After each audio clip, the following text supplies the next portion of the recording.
صحابہ کرام خوب اٹھے تھے، لیکن آج ہم نے اسی نماز کو چھوڑ دیا۔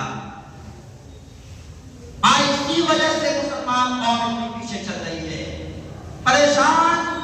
پریشانیاں ان کو گھیرتی ہے، کیونکہ انہوں نے نماز جیسی عبادت کو چھوڑ دیا تو اللہ سے ڈائریکٹ بات کرنے کا ذریعہ تھا، اللہ سے ڈائریکٹ دل لگانے کا ذریعہ تھا، انہوں نے اس دل کو توڑ دیا۔ میرے محترم بزرگان اسلامیوں، آج کون مسلمان پریشان نہیں ہے، ہر ایک پریشان ہے۔ کیوں؟ کیونکہ انہوں نے نماز جیسی عبادت کو چھوڑ دیا۔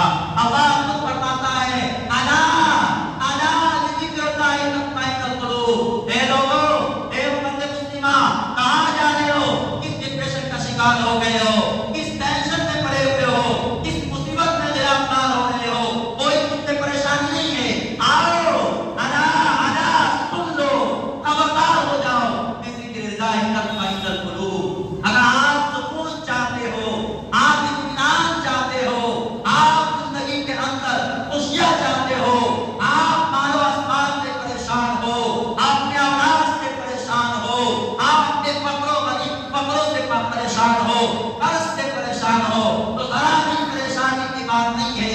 الا ذکر اللہ تطمئن القلوب، آؤ اللہ کا ذکر کرو، تمہارا دل سکون ہو جائے گا، تمہارے دلوں کو، قلوب کو بالکل آرام اور سکون مل جائے گی۔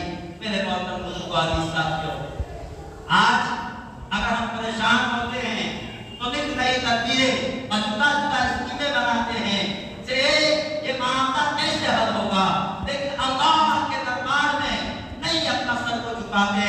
میرے محترم بزرگان ساتھیوں، اللہ کے نبی سرکار دو عالم صلی اللہ علیہ وسلم نے ارشاد فرمایا، اگر کسی بندے پہ کوئی پریشانی آتی ہے، اللہ فرماتا ہے اگر میرا بندہ اگر میرے طرف ایک قدم بڑھاتا ہے تو اس کی طرف 10 قدم بڑھاتا ہوں، اگر میرا بندہ میری طرف غور کراتا ہے تو میں اس کی طرف اور بھی کرتا ہوں، اگر میرا بندہ سجدے کی حالت میں صرف اللہ اکبر کہتا ہے، اللہ 10 بار لبیک یا عبدی کا آواز درست کرتا ہے، اے میرے بندے میں حاضر ہوں، بتا تو صحیح کہ کیا پریشانی ہے۔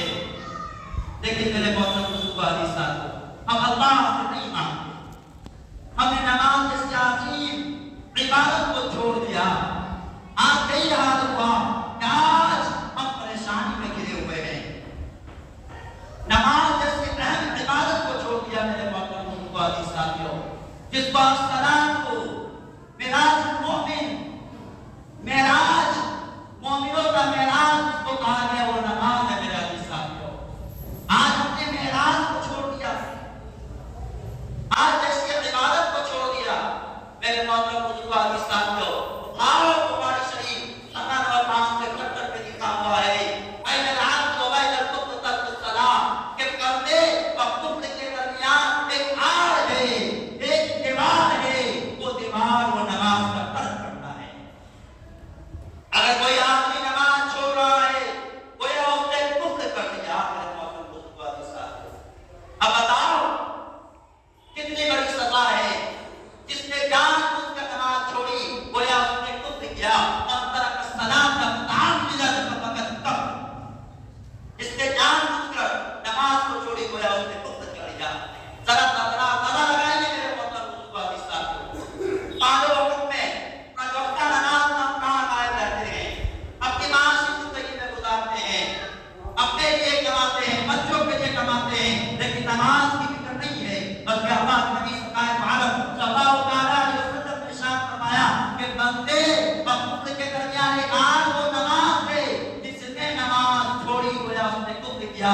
اور آگے لکھتے ہیں شیخ عبد القادر جیلانی، پیروں کے پیر شیخ عبد القادر جیلانی رحمۃ اللہ علیہ فرماتے ہیں کہ اگر کوئی آدمی جان بوجھ کر نماز چھوڑتا ہے، نکاح باطل اس کا نکاح باطل ہے، باطل ہے۔ اور پھر آگے فرماتا ہے وہ اولاد حرام، اس کی اولاد حرام ہے، حرام ہے۔ یہ الفاظ میرے محترم بزرگان ساتھیوں شیخ عبد القادر جیلانی رحمۃ اللہ علیہ فرماتے ہیں کہ اس کا نکاح باطل ہو جاتا ہے، ان کا نکاح ٹوٹ جاتا ہے جو جان بوجھ کے نماز کو چھوڑتا ہے۔ میرے محترم بزرگان ساتھیوں، اب بتائیے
اللہ کے نبی سرکار دو عالم صلی اللہ علیہ وسلم نے ارشاد فرمایا کہ جو شخص نماز پڑھتا ہے اس کے پیشانی پڑھنے کے بعد قیامت کے روز اللہ رب العزت تمام لوگوں سے کہیں گے کہ وہ اپنی روشنی دکھائیں گے بجلی کے ذریعے سے. جو لوگ نماز نہیں پڑھتے وہ کھڑے ہو جائیں گے اور جو نماز پڑھتے وہ سجدہ میں گر جائیں گے. میرے مومن یہ پہچان ہوگی نماز جو چہرہ چمکتا ہوا ہوگا, بجلیاں چمکتی ہوئی ہوگی, جو وضو کے اعضاء تمام کے تمام چمکتے ہوئے نظر آئے. جو نماز نہیں پڑھتے میرے محترم بزرگان اسلامیوں, ترک اسفل وہ جہنم کے سب سے نچلے رہتے ہیں. اللہ کے نبی سرکار دو عالم صلی اللہ علیہ وسلم کے بارے میں عائشہ رضی اللہ عنہا فرماتی ہے کہ اللہ کے نبی سرکار دو عالم صلی اللہ علیہ وسلم ہمارے درمیان ہمیشہ اس وقت جیسا رہتے ہو ویسے ہی رہتے تھے, لیکن جب آزان ہوتی تو ایسے ہو جاتے جیسا کہ ہم تو پہچانتے ہی نہیں. میرے محترم بزرگان علی رضی اللہ عنہ کو زندگی میں دیکھیے. میرے محترم بزرگان اسلامیوں, علی رضی اللہ عنہ سے کسی نے سوال کیا, اے خلیفۃ المسلمین, جب آزان کا وقت ہوتا ہے آپ کے چہرہ بالکل سرخ ہو جاتا ہے, آپ کے چہرہ میں بالکل مایوسی ہو جاتی ہے, پریشان ہو جاتے ہیں, کیا وجہ ہے؟ امیر المؤمنین علی رضی اللہ عنہ فرماتے ہیں, اے لوگوں, آپ اللہ کے دربار میں حاضری کا وقت ہو گیا ہے, وہاں کیسے حاضر ہونا ہے, مجھے ڈر لگ رہا ہے. علی رضی اللہ عنہ فرماتے ہیں کہ جب میں مسجد میں داخل ہوتا ہوں تو میں یہ گمان کرتا ہوں کہ اللہ کے دربار میں کس قدر حاضر ہو جاؤں. یہ دربار کوئی چھوٹا دربار نہیں ہے, اللہ کے سامنے کھڑا ہونا پڑتا ہے. میرے ساتھ علی رضی اللہ عنہ میں غشی ماری ہو جائے, چکر کھاتے مل جایا کرتے تھے. علی رضی اللہ عنہ کو ایک جنگ کے اندر تیر لگ گیا تھا. میرے محترم بزرگان اسلامیوں, تو لوگوں نے جان سے اس تیر کو نکالے, لیکن میرے محترم بزرگان اسلامیوں, علی رضی اللہ عنہ کو جب بھی کوئی تیر کے اندر ہاتھ لگاتا تو زخم اتنا تروتازہ تھا, پریشان درد سے پریشان ہو جایا کرتے تھے. لیکن علی رضی اللہ عنہ جب نماز کی حالت میں ہے تو صحابہ اکرام تیر کو نکال دیتے ہیں, علی رضی اللہ عنہ کو ذرا بھی پریشانی نہیں ہوتی ہے.